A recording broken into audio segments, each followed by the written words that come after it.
بەناوی خوای بەخشندەی میهرەبان بینەرانی عزیز سڵاوی خوای گەورەتان لێبێ و مکاتەوە کاتێکتان باش خۆشحاڵم مەڵقەی بەرنامەی دین و دنیاتان پێشکەشەکەم داواکەم لە خوای گەورە تاعەت و عیبادەتی مانگی پیرۆزی ڕەمەزانمان لێ قبوڵ و وەرگیراو بکە ئینشاءالله. بێگومان لە ڕەمەزاندا جیاواز لە هەموو کاتەکانی دیکە مرۆڤ هەست بە چێژێکی ڕوحی و بەرزبوونەوەی لایەنی معنەوی خۆیەکە بەهۆی عیبادەت و پەرستشەکانەوە. کاک ناسری سوبحانیش زانا و عارفی گەورەی کورد ڕەزا و ڕەحمەتی خوای لێ بێ دەفەرمێ ئەگەر لە بەرامبەر ئەنجامدان و ئەنجام نەدانی پەرستش و عیبادەتەکانەوە هیچ پاداشت و سزایەکدا نەنرایە ئەوە من لەبەز لەبەر ئەو چێژە ڕوحی و معنەوی کە لە نوێژدا دەستمەکەوێ هیچ کاتێ وازم لە نوێژ نەدەهێنا. ئێمە چۆن چێژ لە عیبادەت و پەرستشەکان وەربگرین لە مانگی پیرۆزی ڕەمەزاندا و چۆن ئەم چێژ بینین و ئەزمونە بگوازینەوە بۆ تەواوی کاتەکانی دیکەی ژیانمان. ئایا ڕێی تێدەچێ ئەو ئامادەیی و سوک و سۆڵەیی وەکوڵێ چێژەی کە لە ڕەمەزانە چنگمانەکەوێ ئەکرێ بیگوازینەوە بۆ کات و سات و مانگەکانی دیکەی بەر لە ڕەمەزانیش. بۆ مەبەستە میواداری زۆر بەڕێز دکتۆر محەممەد نەسڕوڵڵا دکتۆرا لە بانگەوازی ئیسلامی کردو بۆ نێو بەرنامەکەم. دکتۆریان زۆر بەخێر بێ و سپاس بۆ ئامادەبوونت تاعەت و عیبادەتتان قبوڵ بێ ئینشاءالله. دکتۆر بەر لەوەی باز لە چێژی عیبادەتەکان بکەین با لەوە بپرسم لە فەلسەفەی عیبادەت و پەرستشەکاندا هیچ شوێنێک هیچ وەکوڵێ پێگەیەک بۆ چێژی دەرونی و ڕوحی مرۆڤەکان دانراوە؟ مەبەستمەوەی ئایا عیبادەت و پەرستشەکان تەنها بۆ پەیوەندی نێوان بەندە و خودایە یان بۆ نەگونجێ دەروون و لایەنی معنەوی مرۆڤەکانیش تێر بکەن؟ الحمد لله رب العالمين والصلاة والسلام على سيدنا محمد وآله وصحبه أجمعين. سپاس بۆ جەنابەت کە ڕێخەری ئەم بەرنامەی هەموو ئەو برایانەی پشت کامێرا و دەستیان هەبوو لەم بەرنامە خێرانەدا. پیرۆزبایی هاتنی مانگی ڕەمەزان لە تەواوی موسڵمانانی کوردستانەکەین لە هەر شوێنێک بن لە دەرەوە و لە ناوەوە و لە ڕاستیدا ئەم تەوەرە ئەم بابەتە ئەتوانی بڵێ فەلسەفەی عیبادەتەکانە و فەلسەفەی تەمەنیشە. چێژی عیبادەت بەگشتی بابەتێکی زۆر جەوهەریە لە عیبادەتەکانە. ئەمەی ئێمە کە یەکتر دەبینین نوێژ دەکەین یا خەڵک دەڕوا حەج دەکا دەیان بینین حەج دەکەن لە چواردە ورمانە، ئەمە ڕواڵەت و شکڵی شتەکەیە. ڕواڵەت و شکڵەکەی دەبینین ئەوەی کە گرنگە ئەوەی کە گۆڕانکاری دروستەکە لە مرۆڤەکەدا و کەسێکی چاک و باش پێشکەش بە کۆمەڵگاکە ئەو چێژوو لەزەتەیە کە بە دڵ و دەرونی ئینسانی دەدات. بۆیە لە فەرمودەدا هاتووە فەرمێ ئینە للطاعەتی حەلاوە یەجیدوها المؤمن. ئەو عیبادەتانە شیرینی و چێژێکیان هەیە ئیماندار هەستی پێیەکە، نافەرمێ موسڵمان. چونکە پلەی ئیسلام پلەیەکە، ئیمانیش پلەیەکە، پلەی ئیمان بەرزترە تا ئاگاتە پلەی ئیحسانیش کە لە ئیمانەکەش بەرزترە. کەوابێ بە سادەیی و بە ساکاری چێژی عیبادەتەکان دەست خاوەنەکەی ناکەوێ، ئەبێ خۆناغی موسڵمان بوون و تەسلیم بوون تێپەڕێنێت، تەی بکە بڕوا بۆ خۆناغی ئیمان هەستکردن بەو تام و چێژەی عیبادەت. ئەمە کێشەکەیە کە زۆرینەی زۆری خەڵکی موسڵمان چێژ لە عیبادەت و پەرستشەکان وەرناگرێت، تەنها وەکو جەستەیەکەچێ لە گۆڵ خۆی ئەکاتەوە و تەواو. بەتەئکید بۆیە لە فەرمودەدا هاتووە باسی چێژی ئیمانەکە یا چێژی عیبادەت. ذاق طعم الإيمان من رضي بالله ربا. باسی چێژەکە چێژ ئەمە چێژی مادی نییە، چێژی معنەویە. چێژە معنەویەکان زۆر گەورەتر و پیرۆسترن هەتا چێژە مادیەکان. بۆیە هەندێک کەس من خەڵکم بینیوە یعنی ئەمەندەی نوێش کردووە جێگەی سوژدەکان لە ناوچاویە دیارە هەر دۆست و برادەرمە خوای گەورە مەحفوظی کا موفقی کا ئێستش ماوە لە حیاتە ئەیود ئەگەر بەهەشتیش نوێژی تیانە بێ خۆش نییە بەلای منەوە. ئەمەندە ڕۆچ و ئۆنە تام و چێژی عیبادەت و نوێژی بەتایبەتی وەرگرت و بەتایبەتی شەو نوێژ. ذاق طعم الإيمان من رضي بالله ربا. ئەمە چێژێکی معنەویە. ئەو کەسە چێژی ئیمانی چەشتووە کە ڕازی ئەڵڵا پەروەردگاری بێ، ئیسلام ئاینی بێ، محەممەد صلی الله عليه وسلم پێغەمبەری بێ. ئەمە سەرچاوەی چێژی عیبادەتەکانیشە. سەرچاوەی چێژی عیبادەتەکان ئالەمەوە هەڵئەقوڵێ لەم کانیاوە سازگارە نەبڕاوە دروست ئەبێ. لەبەر ئەوە بالفعل وایە عیبادەتەکان چێژیان هەیە، چێژ بە خاوەنەکەیان دەدەن، وای لێ ئەکات کە جیاواز بێ لە خەڵکی تر وای لێیەکە قد أفلح من تزكى وذكر اسم ربه فصلى کێیە توانیوێتی دەرونی خۆی خاوێن کاتەوە خاوەنی دەرونێکی نۆرماڵ بێ پاک بێت جوان بێت دیوی ناو دەرەوەی وەکو یەک وا بێت ئەو کەسەیە کە ناوی خوای خۆی ئەبات ذەکەڕ اسم ربه ناوی پەروەردگاری خۆی زۆر ئەبات فەصەلە نوێژیش بۆ خوا ئەکات ئەمانە گرنگن ئەم بابەتانە کە باسی حەلاوەی ئیمان لە زۆر فەرموودەدا کراوە باسی چێژی ئیمانی کە بەچی دروست ئەبێت زۆر باشە دکتۆر ئینشەڵا پاشترە پرسم و بەچی دروستە بێ با ئێستا لەوەوە دەست پێ بکەم ئەو ڕاهێنان و ئامادەکاری کە مرۆڤ بیکە بۆ ئەوەی لە چێژ و عیبادەتەکانە یان لە ببوورە لە عیبادەت و پەرستشەکانە چێژێکی زۆر لایەنی دەرونی خۆی پڕ بکە کامانەیە ئەو ڕاهێنانانی کە پێویستە مرۆڤی موسڵمان بە تایبەت لە ڕەمەزاندا بیانگرێتە بەر تا چێژێکی باش یا حەلاوە و لەزەتێکی خۆش لە عیبادەت و پەرستشەکانی وەربگرێ یەکەم شت ئەوەیە کە ئینسان مجاهدەی نەفسی خۆی بکات ئاتە تێبکۆشێ لەگەڵ دەرونی خۆیدا ڕای بهێنێ لەسەر عیبادەتەکان بەڵام پلە بە پلە و قۆناغ بە قۆناغ بۆ نمونە کەسێک تازە موسڵمان دەبێت ناکرێ هەرچی سنت هەیە لەسەری قورسی بکەین چونکە قورسە لەسەری وردە ئەتوانێت ڕابێت لەسەری لە سەرەتاوە عیبادەتەکان ئەگونجێمان دووکەر بن بۆ کەسێک کە تام و چێژی عیبادەتەکانی وەرنەگرت بێ بەڵام دوایی قۆناغ بە قۆناغ چووە ناو ئەو دەریا شیرین و پڕ لە تام و چێژەوە ئەنجامدانی عیبادەتەکان زۆر ئاسان ئەبێ لە لای سابتی بەنانی کێکێکە لە پیاوچاکە گەورەکانی ئیسلام ئەڵێ 20 دانە ساڵ کابەت و سەڵاتە 20 سەنە ئەڵێ 20 دانە ساڵ هیلاک بووم بە ئەنجامدانی نوێژەکانەوە نوێژی فەرز و سنت بە تایبەتی سنەتەکان وتەنعەمت بها 20 سەنە بەڵام دوای ئەوەی 20 ساڵم تێپەڕان لە قورسی لە گرانی لە تەحمل لە ناڕەحەتی دوای ئەم 20 ساڵم کە تێپەڕان هەستم بە تام و چێژی عیبادەتەکانە کرد بۆیە زۆرێک لە موسڵمانان سەقەت لەم بابەتە گەیون و ئازانێ بە ساڵێکی عیبادەتکردن ئیتر یەکسەر ئەو چێژە ئەڕواتە ناو دڵیەوە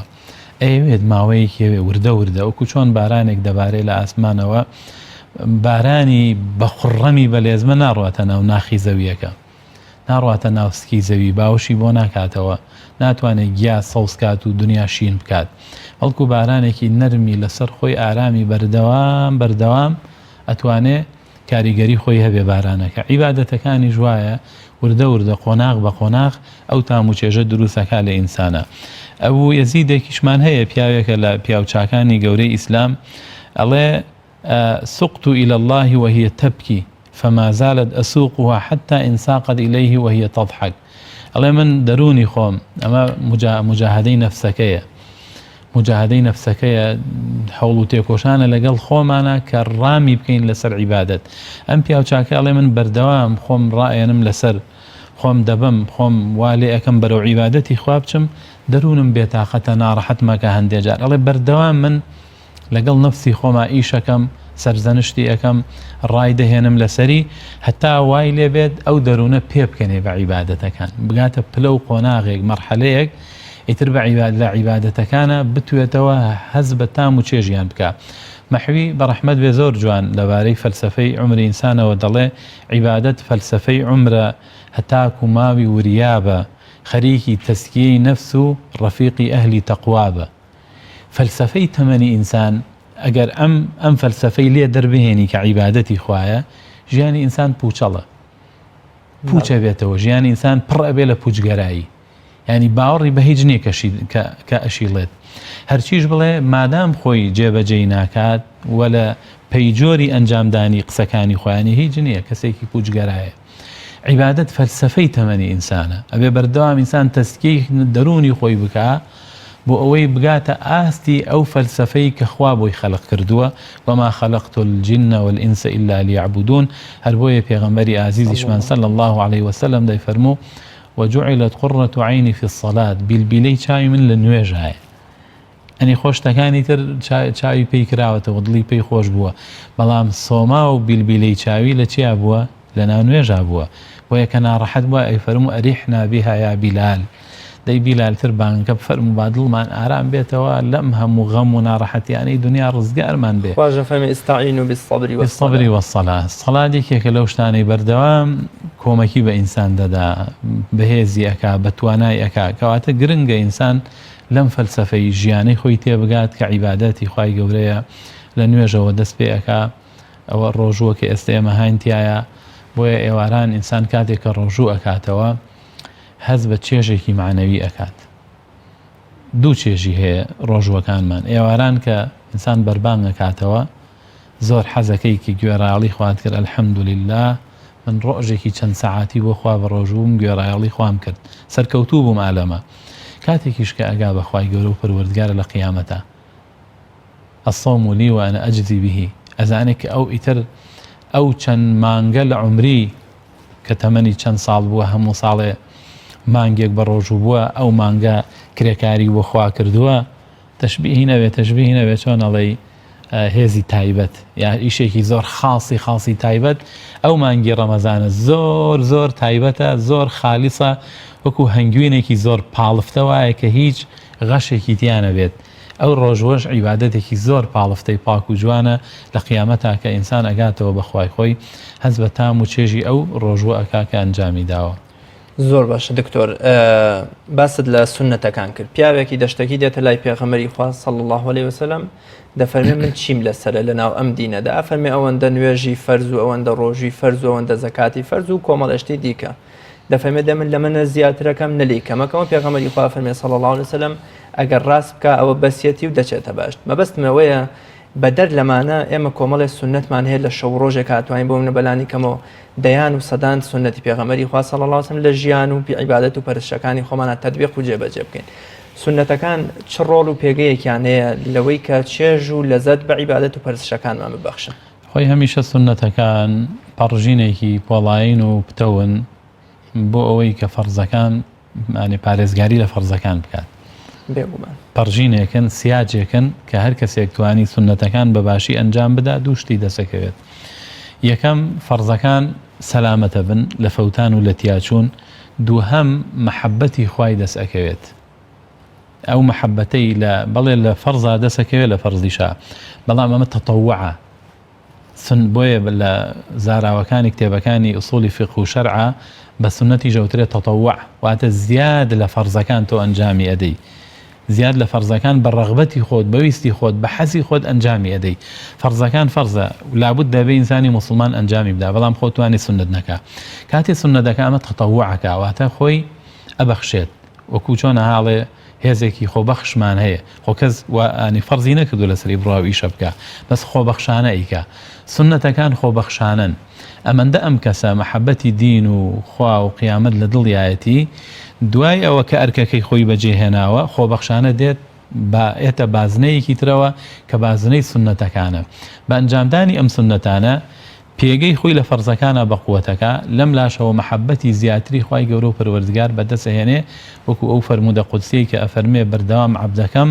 سنەتەکان ئەنجام ئەدا هەتا لە من نزیک ئەکەوێتەوە، هەتا دەستم ئەوێ بە دەستی عەبدەکەم، چاومە بێ بە چاوی ئەو، گوێمە بێ بە گوێی ئەو. مەبەست پێی یعنی تەشبیهێکی مادی نییە، مادیگەرایی نییە لەمەدا. عولەمای حەدیث دەفەرمون یعنی چاوی ئەو عەبدە سەیری شتێکی پێیەکا کە خوا پێی خۆشە، گوێی لە شتێکەوێ کە خوا پێی خۆشە، دەست لە شتێکا بەکارهێنێ، قاج لە شتێکا بەکاردێنێ کە خوا پێی خۆشە. ئەگەرنا ئینسان وەلله المەثل الأعلى ليس كمثله شيء، خوا هیچ شتێک وێنەی نییە. ئەو شتانشی کە قەرارداوە بۆ خۆی لە قورئان و لە سنەتە يليق بجلاله کە شایستەی بەرزی و بڵندی ئەو بێ، ئەگەرنا تەجسیدی خوا ناکرێت کە خواوەکو ئینسان جەسەدی هەبێ ئەو ئەندامانەی هەبێ. لەبەر ئەوە بە سنەتەکان ئینسان مەحەبەتێکی زۆر گەورە و بێپایانی بۆ خوای تەعالا دەست ئەکەوێت، و پاشان مەحەبەتی پێغەمبەریشی دەست ئەکەوێت صلی الله عليه وسلم، و پێگەی فەرز و واجبەکانیش مەسەوگەر پارێزراوە بن لەلای ئەو کەسانێک کە فەرزیان نەفەوتێ، لە سنەتا خەلەلیان هەیە. ئەو یەکێکە لە نیشانەکان ئەو کەسانە کە بێ مراجعەی خۆیان بکەن کە فەرزەکان دەفەوتێنن، فەرزی ڕۆژوو بێت، فەرزی نوێژ بێت، هەتا فەرزی زەکات بێ، گرنگی بە سنەتەکان لەم بوارانەدا نادەن. هەموو فەرزەکان سیاجێکی سنت بە دەوریانە کێشراوە هەر کاتێ ئێمە ئەو سیاجەمان بە باشی تۆکمە کرد و دامەزران دڵنیابین فەرزەکانیش پارێزراو دەبن. زۆر باشە دکتۆر، لە ڕەمەزانە جیاوازیەکی زۆرە بینین، واتە هەر لە ڕۆژێک پێش ڕەمەزانە ئەو تواناجەستەی و دەرونی و حتا زیهنی کە ئێمە هەمانە بۆ عیبادەتەکان جیاوازە لەوەی کە بەیانی ئەکەوینە ناو ڕەمەزان، واتە هیچ جیاوازیەکی جەستەی و دەرونی و مێشکی بەسەرمانە نەهاتووە، بەڵام هەست دەکەین جاران ئەگەر شەوان نەمانتوانی بێ شەو نوێژە یا سونەتێ بکەین، ئێستا بۆ منە 11 کات تەراویح و بە ڕۆژە قورئان خوێندن و جوزێ قورئان. ئەم جیاوازیە بۆچی؟ یانی بۆچی ئەم هەموو چێژە لە ڕەمەزانە کۆبووەتەوە؟ خۆی گەورەی ڕەمەزان گەورەیەکی تایبەتی خۆی هەیە. شەهر ڕەمەضان الذي أنزل فيه القرآن، قورئان تیادا بەزیوەتە خوارەوە و ئەم شەوانە شەوەکانی قەدری تایە زۆر مبارەکن لە مانگی ڕەمەزانایە. لە مانگی ڕەمەزانە وصفدت الشياطين، شیاطینیەکان کە لە بچە ئەکرێن، وغلقت أبواب النيران، دەرگاکانی دۆزەخدا دەخرێ، وفتحت أبواب الجینان، دەرگاکانی بەهشت دەکرێتەوە. ئەمانە هەمووی کۆمەڵێک ئەسباب و هۆکارن کە هیممەت و معنەویەتێک لە ئینسانی موسڵمانە دروست ئەکا. جارێکی گردردونی معنەوی لێ ئەدرێ لە مانگی ڕەمەزانە. ئەم جارە معنەویە گردردونیە تەنانەت کاریگەریشی لەسەر توانی بڵێ کافر و بێباوەڕەکان هەیە، نەک لەسەر موسڵمانان. لەبەرەوە جۆرێک لە هیممەت و لە توانا و هێز و وزە لە ئینسانی موسڵمانە دروستە بێ لە ڕەمەزانە، لە غەیری ڕەمەزانە هەستی پێ ناکە. ئێستا ئێمە لە غەیری ڕەمەزانە زۆر ئاساییە قسەکەی وتارە دەی ئەچیتە بازار ئیشەکەی کارەکەی، بەس لە ڕەمەزانە کە بە ڕۆژووبی هەستەکەی قورسە. بەڵام بەرەکەتی ڕەمەزان واد لێ ئەکا ئاسانە لەلات تەحملی هەموو ئەو مەتاعیب و قورسی و گرانی و ناڕەحەتیانە ئەەکەی. جۆرێک لە هیممەت بەرزی و بەرەکەت دروستە بێ لە مانگی ڕەمەزانە بەهۆی ئەو شتانەی کە ئاماژەم پێدا. ئینسان ڕۆحی سووکە بێت، دڵ و دەرونی سووکە بێت، لە گوناه دوور دەکەوێتەوە. شایاطینەکان کە لە بچەکراون بەسراونەتەوە. هەموو کەسێکە شایاطینێکی لەگەڵایە، قەرینێکی لەگەڵایە بە پێی ئایەتە قورئانیەکە وخالە قەرینه ربنا ما أطغيته، ئەو قەرینەی لەگەڵایە ڕێگەی خراپی بۆ دانێ، قەرینێکی شەیطانیە، مەلایکەشی لەگەڵایە بەرەو چاکە ئیبا. هێزە شەڕەکە ضعیف و لاواز ئەبێت، دا ئەبەزێتە خوارەوە، هێزی خێر و چاکەکە بەرز ئەبێتەوە لە مانگی ڕەمەزانە. لەبەرەوە ئاساییە ئینسان هیممەتی بەرزەبێ لە مانگی ڕەمەزانە 23 ڕکاتی تەراویحەکە، بەوە شتێر ناخواشە و نوێژەکە، قورئان چەند جوزء دەخوێنێت. یعنی ئەمانە هەموو ئەسباب و هۆکارن بۆەوەی ئینسان بتوانێت خەرمانێکی زۆر لە تاعەت و عیبادەت کۆکاتەوە. ئەم مەوسیمی تیجارەت و بازرگانی قیامەتە ڕەمەزان. ئینسانیش لە مەوسیمەکانە بەلایەوە زۆر ئاسانە چەند کیلۆمەتر ببڕێ بۆ ئەوی بڕوە کەسابەتێکی دنیایی دەستکەوێت. بۆ بازرگانێک لێرەوە ئەڕواتە سین، ئەڕواتە بەریتانیا، ئەڕواتە تورکیا، ئەڕواتە هیندستان، ئەڕواتە شوێنی مەترسیدار بۆ چونکەی مەوسیمی بازرگانیەکەی پاڵی پێوەنێ، چاوی لەو خێر و قازانجەیە کە دەستی ئەکەوێت. ڕەمەزانی جوایە ئەو کەسانەی کە دڵیان زیندووە و چاویان لە ئەجر و پاداشی قیامەتە، بەڕاستی هیچ ماندویان ناکا، هەمیشە چاویان لە ئەجر و پاداشەکەی قیامەتە. چەندە لە ڕەمەزانە میزانی کردارەکانیان قورس دەبێت و گەورە دەبێت. زۆر باشە دکتۆر، فەرمودەیەکمانێ دەفەرمێ کەسێ حەلاوە و شیرینی ئیمانی چەشتووە کە خوا و پێغەمبەری صلی الله علیه و سلم لە هەموو کەس خۆشتر بوویان و خۆشەویستی و ڕقیشی بەرامبەر بە مرۆڤەکان تەنها لەبەر خوا بێ و پێی ناخۆش بێ بگەڕێتەوە بۆ کوفر و گوناه و تاوان، ینی ئەوەی پێخۆشە بگەڕێتەوە بۆ نێو ئاگر نەک بچێتە نێو کوفر و تاوان و معسیەتەوە. مەبەستمەوەیە وازیانان لە گوناه و تاوان بەتایبەت لە ڕەمەزانە، هەر لە تاوانێکی بچووکەوە لەوەی کە بە خێزان خەڵکێک بە دیار زنجیرە دراماکانەوە دانیشێ ئەم کاتە زێڕینانەی ڕەمەزان بە زنجیرە درامای تورکی و بەشتی نامبالات و بێسوودەوە بەسەر بەرێ. دوورکەوتنەوە لە گوناه و تاوان دەبێتەوەی زیاترکردنی چێژ و لەزەتی پەرستش و عیبادەتەکانمان. بە دڵنیاییەوە هەر کاتێ ئینسان کەوتە ناو گوناه و تاوانەوە، ئیتر ئەمە ڕێژەیە بە پێی ڕێژەی گوناه و تاوانەکە، چەندە بچووک بێ ئەوەندە ینی ڕێژەی تام و چێژی عیبادەتەکان لە لای کەم ئەبێتەوە. گوناهەکان پەنا بەخوا بەردەوام و گەورە بوون، گوناهەکان تام و چێژی عیبادەتەکان بەرەو سفر بوون دەڕوات. وێ لە حاڵەتی کوشتنە پەنا بەخوایەکی کەسێ دەکوژێت، نەک تام و چێژی ئیمانی لا نامێنێ، هەر ئیمانەکەی لا نامێنێ ئەو کەسە، ئیمانەکە دەڕوا بارەکە لە لای یا پەنا بەخوا ئەگەر دزی بکە، ئەگەر زینا بکە، ئەگەر هەر تاوانێ بکە، لە کاتی خودی تاوانە نەک چێژە قەلبیە معنەویەکە لە دڵیا هەز بە عیبادەت و بە نزیکی خواناکە، هەر خودی ئیمانەکەش لی دوورەکەوێتەوە وەکو تاوانە گەورەکان تاوانە بچووکەکانیش ئینسان ئەگەر لەسەری بەردەوام بێ بە دڵنیایی کاریگەری ڕاستە خۆی هەیە لەسەر ئەوەی کە دەست و پەیوەندی ئەکا لە ئەنجامدانی کاری گەورە. سوفیانی سەوریە دەڵێ حڕمت قیام الليل بسبب ذنب أذنبته، ئەڵێ چەند ماوەیەکی زۆر بێبەش بووم لە شەو نوێش لەبەر گوناهێکە ئەنجاممدا، لەبەر گوناهێکە ئەنجامدا. زۆر گرنگە ئەم قسەیە. پرسیار کرا لە ئیمامی ئەحمەد، ئەڵێ کابرایە گوتی من ناتوانم چم بۆ نوێژی جەماعەت، وتی قەیەدەت کە ذنوبک، وتی گوناهەکانت کە لە بچیان کردووی، ئەنا تۆ عیبت چییە؟ چ عیبێکە دێت؟ ئیمامی شافعیش سکاڵای بیرچوونەوەی عیلمەکەی خۆی باتە لای وەکیع بەڵێ شكوت إلى وكيع سوى حفظ فأرشدني إلى ترك المعاصي وأخبرني بأن العلم نور ونور الله لا يهدى لعاصي. علميش نورە، نوری خوا بۆ کەسێک کە گوناهی پێوە بکات، تاوانی پێوە بکات، ئەو علمە لە لای نامێنێ. لەبەر ئەوە هەندێک لە سەلەف وتویانە ما ضرب الله عبدا بعقوبة أعظم من قسوة القلب. هیچ عقوبەیەکی خوا ئەوەندە گەورە نییە کە عقوبەی عەبدەکەی خۆی بدا بە ئەندازەی دڵڕەقی. دڵێک کە ڕق بوو تام و چێژی عیبادەتەکانی وەرناگرێ. ئیبن قەیم قسەیەکی زۆر جوانی هەیە، بەڕاستی حەقە بەهاوی ئاڵتون بنووسرێ، ئەڵێ كلما كثرت الذنوب اشتدت الوحشة.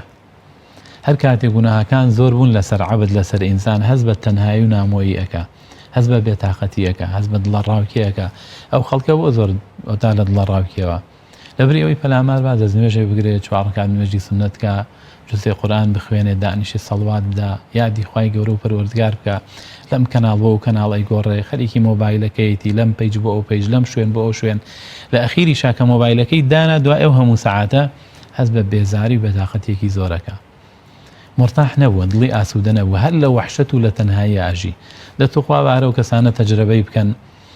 دوای ختمی جوزئێ لە قورآن بزانێ حاڵیان چۆنە، دوای ئەنجامدانی چەند ڕکاتێک نوێژ لە پارشێ و لە بەری بەیانە کە کاتێکی زۆر مبارەک و پیرۆزە، یا هەنی ئیستیغفار بکە والمستەغفرین بالأسحار. وای گەورە وەصفی ئەوانە ئەکا کە خوا چۆن لێیان خۆش دەبێت، کە چۆن ئارامی بەسەر دڵ و دەرونیانە دادەبارێت لە سەحەر و لە بەری بەیانە دەست بەرزەکەنە و داوای لێ خۆشبوون لە خواکەن. ئەم دوو ئەزمونە تەجربەکەن. زۆربەی گەنجی ئێمە لە قەیران و لە فەراغێکی زۆر فراوانە ئەژی، ئەم تەکنەلۆژیایی بەخراپ بەکارهێناوە، ئەم عیبادەتە جوانانە کە هیچ پارەیەکیشی پێنادرێ و لایەنە مادیەکەی، سەرچاوەی بەختەوەری و ئاسوودەی ئینسانە نایە جارێک ئەزمموی بکا بزانێت چ بەختەوەری و کامرانیەکی پێدا. جای ابن قەیم ئەڵێ و ئەمەڕ العیشی عیش المستەوحشین الخائفین. تاڵترین گوزەرانی ئەو کەسانەیە کە دوورن لەخوا، لە دووری لەخواوە ئەژین. و ئەطیب العیشی عیش المستەئنسین. پاکترین و جوانترین و نایبترین ژیانی ئەوانەیە لە پەنای خواداژین. ومن أعرض عن ذكري فإن له معيشة ضنكا. بەدڵنیاییەوە. وهروها من عمل صالحا منكم من ذكر أو أنثى وهو مؤمن فلنحيينه حياة طيبة. أو باسی دنیای حیاتە طیبەکە، ینی طیب لە چیە؟ لە دڵ و دەروونە، لە هەڵسو و کەوتە، لە خواردنە، لە خواردنەوەدا، هەتا لە هاوسەرگیریدا لەگەڵ ئافرەتی پاکە زەواج و هاوسەرگیری ئەکا، لە خواردنەکانە، لە سەر و سیماشە، لەسەر و هەموو شتێکە. حیاتی طیب نەکیرەیە، ینی هەموو شتەکانی ژیانی پاکە، جوانە، تەنها لە یەک شتە بە پاکی ناژی لە جلوبەرگە. وەثیابەکە فەطەهیر وەڕژزە فەهجوڕ. ئەوە نییە تەنها لە پیسی بتەکان و خوانە ناسی و شرک، ئاخر ئەوەش پیسە.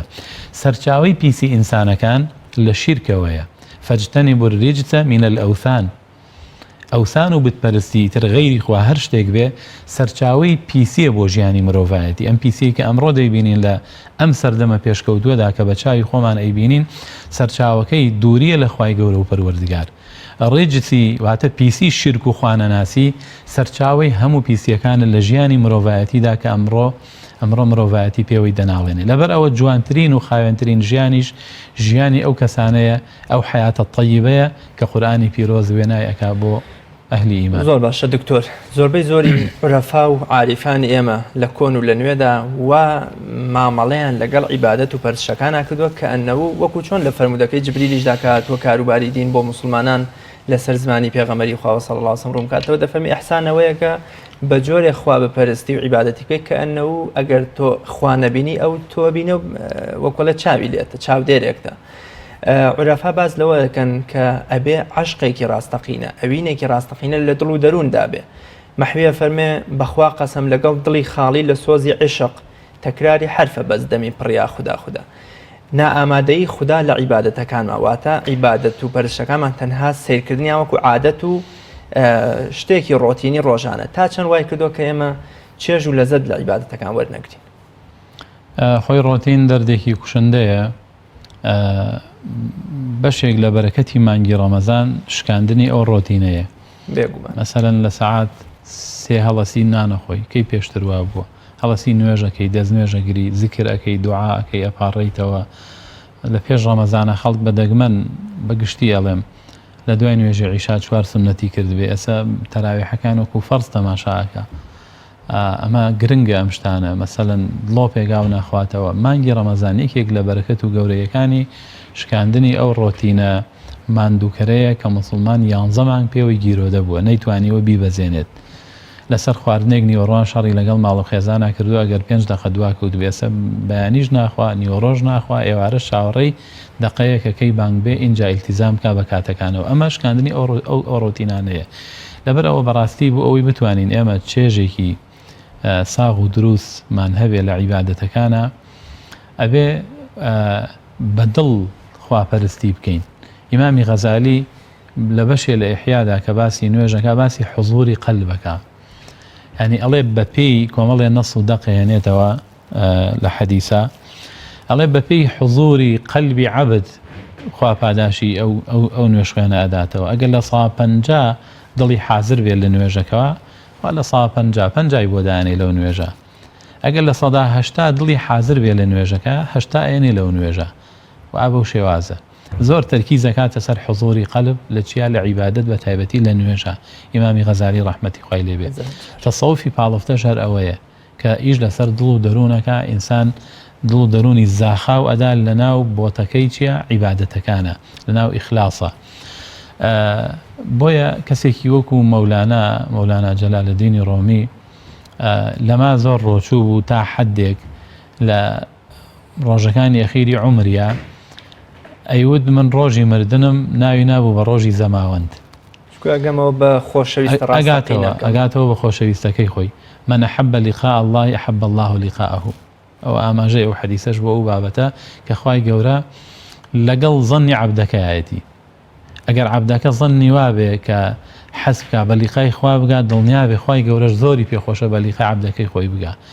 چۆن کەسێ بە دیدار و لیقای خۆشەویستی خۆی بگا سزای ئەدا، چۆن ئازاری ئەدا، چۆن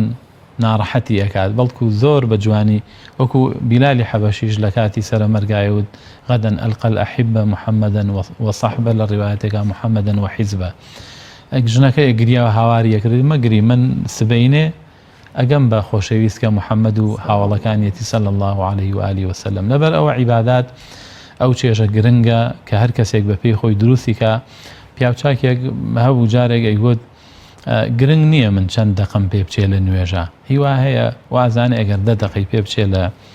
بۆ نمونە نوێژێکە ئەمە نیشانەی تەرکیز و چێژە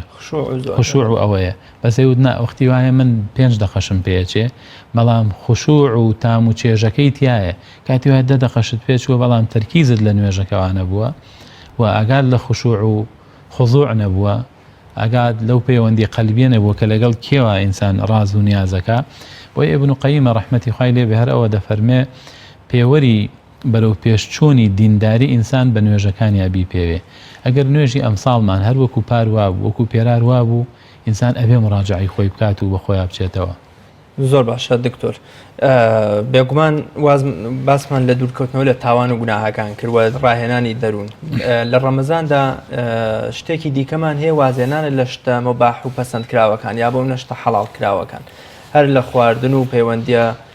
پەیوەندی نێوان ژن و مێرد و لە خواردنەوە لە زۆر شتی دیکە. ئایا ئەمانەش دەچنە چوارچێوەی بەخشینی چێژ و لەزەت بە عیبادەت و وەرزشەکانمان؟ ئایا وازێنان لەو شتانی کە خوای گەورە بۆی حەڵال کردوین لەزەت و چێژ بە مرۆڤە بەخشێ لە عیبادەتەکانە؟ خۆی بە شێوەیەکی گشتی مباحات تەرک ناکرێت بەڵام ئەکرێت کەم بکرێتەوە کەمکردنەوە باشە سە بۆ نمونە هەیە ئەگەر مباحێک نەخوات یا ئەنجام نەدا وازانێ فەرزێکی لە دەست دەرچووە ئەوە تێکەڵکردنی پلەبەندی ئیش و کارەکانە یەکێ لە پیاوچاکان ئەڵێ عبدت الله 50 سنة فما وجدت حلاوة العبادة حتى تركت 3 أشياء ئەڵێ من 50 دانە ساڵ عیبادەتم کرد تا وازم لە سێشت نەهێنا تا موچێژی عیبادەتەکانم وەرنەگر یەکەمیان تەرەکت رضا الناس بە دوای ڕەزامەندی خەڵک لێم ڕازی بێ هەتا وازم لەمە نەهێنا نەمتوانی وشەی حەقیش بڵێم ئینسان تا مڕاعاتی هەر چواردەور و خەڵک بکە ئەیکەی حەقەڵی کەی تاموچێژی ئەوە ئەڵێ ئاخر هەندێک جار وتنی حەق تاموچێژی گەورەی هەیە هەم خاوەنەکەی گەورە ئەکا لە بەرەوەی لە پەنای بەرنامە و پەیامێکی گەورەوە خۆی بینێتەوە جهادی کەلیمەت الحق عند سلطان جائر ئەمە زۆر گرنگە ئینسان واز لە ڕازیبوونی خەڵک بهێنێ هەڵبەت عامی خەڵک دەڵێن ئەگەرنا خەڵکە چاکە ئیماندارەکە ئەو هەر ئەبێ دووهەمیان ئەڵێ وازم لە هاوڕێیەتی خراپەکاران هێنا هەتا ڕازی بم بە هاوڕێی چاکەکاران ئینسان چەندە سەری لە سوژدە و عیبادەتا بێ ئەگەر ئەو کۆڕ و کۆمەڵەی دوا عیبادەتەکە بۆی ئەڕواتە و تێکەڵی ئەوێ خەڵکێکی خراپ بوون لە عیبادەتەکەشی تێنەگەشتووە وەکو سەلەف عەبدوڵای کوڕی مەسعود ڕەزای خوای لێ بێ ئەفەرمێ ئەگەر 70 ساڵ لە کەعبەدا لە بەردەم بەردەڕەشەکەەوە عیبادەتی خوا بکەی کێت خۆشویست لەگەڵ ئەوەدای ئەو عیبادەتەش شەفاعەت و تکاو بۆ ناکات سێهەمیان دەڵێ وازم لە خۆشەویستی دنیا هێنا هەتا بتوانم قیامەتم خۆش بوێ حەمدی شاعیرە زۆر جوان لەبارەی دنیاوە کە هەندێک جار تاموچێژەکانی عیبادەت ینی زەخرەفە و ڕووکەشەکانی دنیا لێمانە شێوێنێ حەمدی زۆر جوانە ئەڵێ ئەحواڵی ئەم زەمانە لە کایی مناڵ ئەچێ دنیایەکی چپوچە لە زەرفی بەتاڵەچێ سبحان الله ینی ئەمە ئەتوانی بڵێ تەفسیری چەند ئاەتی پێیەکە ئەو شیعرە بێگومان ینی تەفسیری چەند ئاەت کە خوا فەرمێ ئینەمە الحەیات الدنیا لەعیب وەلەهو گەمە و گاڵتەیە وەتەفاخر شانازیکردنە وەتەکاثر فی الئەموال کێ ماڵی زۆر بوو ئەوە خۆی بەشت بزانێ وەڵڵا هیچ نییە زەرفێکی خاڵیە وەکو حەمدی ئەڵێ زەرفێکی خاڵی زیاتر هیچی تر نییە ئینسان لەوە تێبگا کە خاڵیە لەم لاوە تاموچێژی عیبادەتەکانی بۆ دروست ئەبێ ئەزانێ کە چی ئەکا ئەو کەلیمەی کە ئەڵێ سوبحان الله کە ئەڵێ الله ئەکبەر بە هەمووی دنیای ناگۆڕێتەوە آخر هەندێک شت هەیە بەڕاستی ئینسان لە سنەتە ئەو کاتە دەرکیەکە کە فەرمێت 2 ڕکاتی نوێژی سنەتی بەیانی بەقەد هەمووی دنیا لام خۆشەویسترە یا نایگۆڕمەوە بە حوشتری سوور کە مڵکێکی زۆر بە نرخی ئەو کاتە بووە ئێستا توانێت بڵێ بە سیارەی لێک زز و نازانم چی و ئەمانە ئەو 2 ڕکاتە ئەگەر ئینسان ئەوا بە دڵ و بە خشوع و بە تاموچێژەوە بیکات بە هەمووی دنیای ناگۆڕێتەوە بە مڵک و سامانەکەی چیە ئەڕۆات دوای خۆی بەڵام ئەو عیبادەتانە لێ فریایەکەوێ لە قیامەتە کە بە ئیخلاس و بە پاک و پوختی بۆ خوای گەورەی ئەنجام داوە زۆر باشە دکتۆر بە درێژایی مێژوو سەرمەشق و ڕابەری ڕاستەقینە ئێمە پێغەمبەری خوای صلی الله علیه و سلم پێش پێغەمبەرایەتیکەشی ڕۆشتوۆتە ئەشکەوتی حێرا خەڵوەت و گۆشەگیری و عیبادەت و مناجاتی لەگەڵ خوای خۆی ئەنجام داوە عورەفای ئێمە بە درێژایی مێژوو لە زیندانەکانە کاک ئەحمەدی موفتیزادە بە ڕەحمەت بێ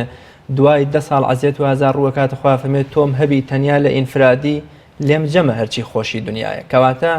سەیری سەید قوتبەکەی سەیری ئیبن تەیمیە کە ئیمامی ئەبوو حەنیفە لە زیندان دیشتان توانیویانە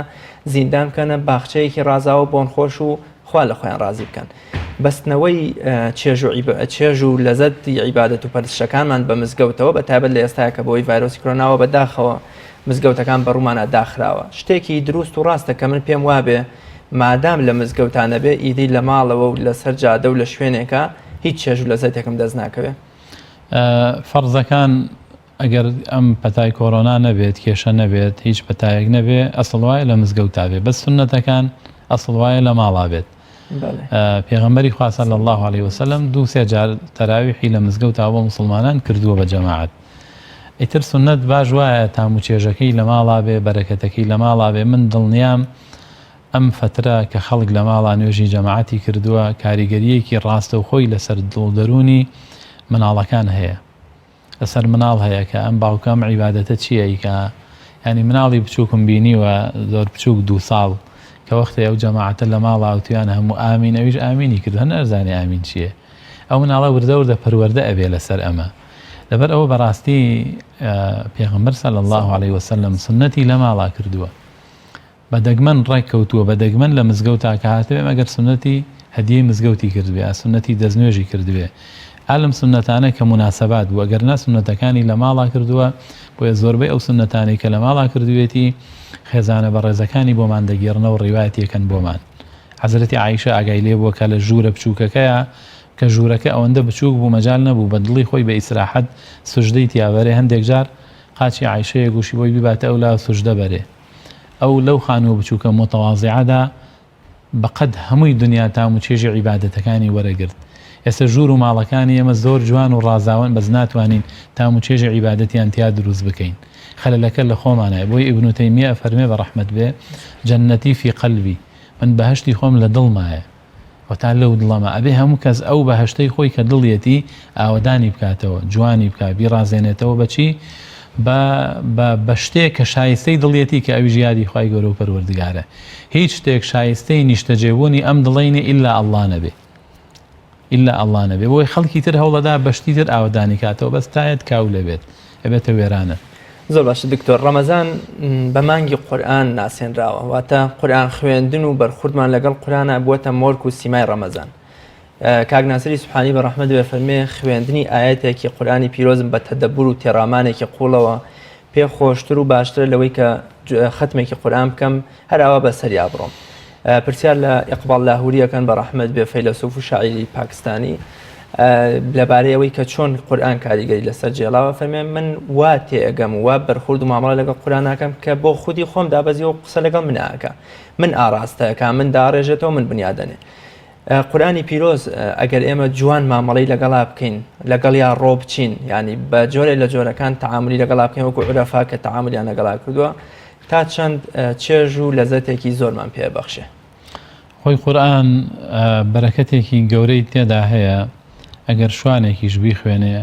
سوود و چێژی خۆی هەیە لەگەڵ فەیلسوفێکە هەر کەسێک بە ئاستی خۆی ئەتوانێت لەو قورئانە وەکو دەریایەک وایە سوودی لێ وەربگرێت قورئانی پیرۆز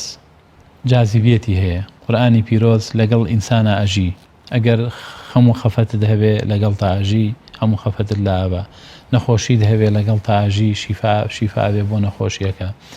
یعنی ئینسان لە زۆر حاڵەتە ئینسانی ئیماندار کە لە قورئان دانەبڕابێت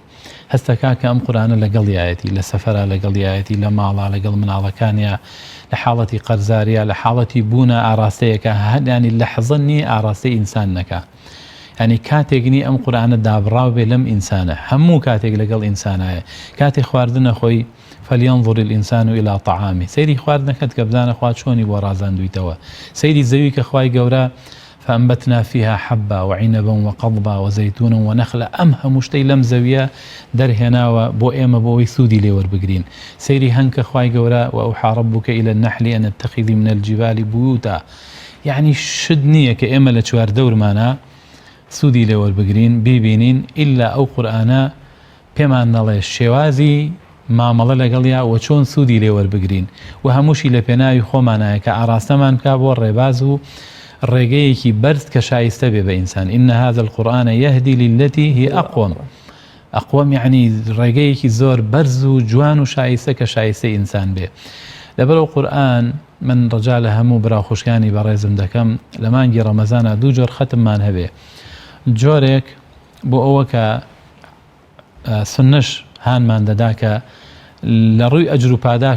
ئەجر و پاداشمان زۆر بێ بە هەر حرفێکی دە چاکەمان بۆ نووسرێ لە ڕەمەزانە زیاتر و زیاتر بێ والله يضاعف لمن يشاء جۆرێکی تریان ختمی تەدەبور بێت تەدەبوری ئاەتەکان بێ ئەفەلا يتدبرون القورآن حتا باس لە مشریکینەکە باشە بۆ نایەن مشریک و کافر و بێ باوەڕەکان تەدەبور لەم قورئانە بکەن ولو كان من عند غير الله لوجدوا فيه اختلافا كثيرا ئەمە تەدەبوری ئەوێ ئەمە خەڵکی عاقلی ئەوێ خەڵکی خوێندەوار و زانای ئەوێ بێ مقارنە بکا لە بینی ئەم هەزاران ئاەتەدا بزانە اختلافی تایە ئەگەر کەلامی رب العالمین نەبووە اختلافی زۆر تیا بوو دژبەیەکی زۆر تیا بوو دەوەرن تەدەبورکەن باشە تەدەبور مەطلبێکی شەرعی بێ لە کافر و بێ باوەڕ بۆیە بگاتە حەقیقەتێکی کەونی گەورە ئەی چۆن لەسەر موسڵمان پێویست نییە تەدەبور لە قورئان بکە زۆر باشە دکتۆریان کۆتا پرسیارم لەوە چە کاتی بەرنامەکەم بەرەو تەوابوون بچێ بەرەو کۆتایە چێ خەڵکێکی زۆر ئەناڵێنێ بەدەستەوەی کە هیچ چێژ و لەزەتێ لە عیبادەتەکانیان نابینێت تەنانەت زۆر جار ژمارە ڕکعاتەکانیشی لێ تێگە چێوازانێ 5 کردووە 3 کردووە لە نوێژی عیشا و ئەو نوێژانی کە 4 ڕکعاتین بۆ نمونە باز لەوەکە کە هیچ ئامادەیەکی دەرونی و ڕۆحی و مێشکی و زیهنی لە نوێژەکەیە یا لە عیبادەتەکانی دیکەیان نیە ئەمانە چی بکەن بۆ ئەم جۆرە مرۆڤانە چی بکەن کە بتوانن کەمێک چێژ و لەزەت بە عیبادەتەکانیان ببەخشن خۆی باشترین چارەسەر بۆ ئەوە ئیخلاسە خاڵی سەرەتا ئینسان بۆ خوابوون لە ئیش و کارەکانیە لە عیبادەتەکانی ئەبزانێک کە ڕائوەستی ڕۆقی لە ئەم دوو دەسە بەر سەکاتەوە ینی خواحەفیزی لە دنیاکە ماڵئاوایی لە دنیاکە ئەڕوا لەگەڵ پەروەردگاری ئەم جیهانە قسەکە لەگەڵ مەلیک الملوکە قسەکە لەگەڵ کەسێکە قسەکە کە ینی هەموو زەویەکەی ئێمە لە چاو مەخلوقاتەکانی خوادا بەقەد نوکی دەرزیەک نییە ئەگەر ئینسان بڕواتە فەزا و ئەوەی کە عولەمای فەلەک باسیەکەن لە دوورەوە سەیری زەوی بکەیتەوە هەر بە ئەندازەی نوکی دەرزیەک نییە ئەم زەوی ئەم هەسارە ئێمە ئەبێ ئینسان خۆی چی بێت دەخوایەک بەم عەزەمەتە کە ئەم هەموو مەخلوقاتانەی دروست کردو ئەم هەموو کەون و کائیناتەی بەدی هێناوە مەجالی داوە بە منی عەبد بیپەرستم قسەی لەگەڵا بکەم ڕێگەی پێداوم کە گفتوگۆی لەگەڵا بکەم بڵێم تۆ خوای منی ئیلاهی کەفانی عیزەن ئەن ئەکوونە لەکە عەبدا ینی ئەوە بەسە بۆ عیزەتی من کە من عەبدی تۆم ینی عیزەت و شکۆ بۆ ئینسان ئەوەندە کافیە کە ئێمە ینی بووینەتە عەبدی ئەو خوایە خوا بە عەبدی خۆی قبوڵی کردوین لە عەبدایەتی شتەکانی تر دوورکەوینەوە خۆمان یەکلایکەینەوە بۆ عەبدایەتی خوای گەورە ینی ئەمە زۆر گرنگە خاڵی دەستپێکە هەندێک لە موسڵمانانیش ئەگونجێ مانای نوێژ نەزانن چییە کە معراجی ئیماندارە کە گفتوگۆ و بەرزبوونەوەیە مسلمان لەگەڵ خوای خۆیە ئەبێ ئەندازەیەک لەم گفتوگۆ حیوارە تێبگا ئەم حیوارە یعنی چی لەگەڵ کێوە ئایکەین ئەوەی کە بۆ خۆمە داوای ئەەکەم لە نوێژەکەوا چییە ئەوەی کە بۆ خوایە سەنا و ستایش و بەرزی و بڵندیە بۆی ئەوانە چییە هەنی گرنگە نوێژ بۆی ئەوەش لە قورئانە تیکرار کراوەتەوە باسی نوێژ بۆ ئینسان هەمیشە لەسەر ئەو بەرنامە بێت تەنانەت نوێژێکی لەگەڵ نوێژێکی ترا فەرقی هەبێ ئەندێ لە سەلەف تویانە سەڵی سەڵاتە مودعین وان نوێژ ئەوە نوێژی خواحافیزیتە لەم دنیاە تا ئیتر نوێژێکی تر ناکەیتەوە وەکو چۆن ئینسانێک هەندێک کەس هەبووە فەرمانی ئەعدامی بۆ دەرچووە لە سێدارەدان توێتی با دڵ کات نوێژکە ئەو دڵکات نوێژەی چۆن بووە چەندە گریاوە چەندە بە خشوع و خضوعەوە کردوویەتی توێتی ئەگەر لە ترسی ئەوە نەبووە بڵێن ئەمە ئەترسێ خۆیت زێتەوە نوێژەکەم 1 ساعت درێژەم پێدا ئەبێ هەوڵ بین ئەو حاڵەتانە بۆ خۆمان دروستکەین ئەم حاڵانە بۆ ئەوی بتوانین تام و چێژێکی عیبادەتەکان بکەین ئینشاءالله دکتۆریان زۆر سپاس دەکەم زۆر سپاس بۆ بەڕێز دکتۆر محەممەد نەسڕوڵڵا دکتۆرا لە بانگەوازی ئیسلامی کە میوانیە مەڵقەی بەرنامەی دین و دنیا بووی زۆر سپاس دەکەم بەڵێ بینەرانی عزیز و خۆشەویست بەم شێوەیە هاتینە کۆتای ئەڵقەی ئەم جارەشمان تا بە یەکگەشتنەوەیەکی تر بەخوای گەورە مێرەبانتان ئەسپێرم خۆتان لەگەڵ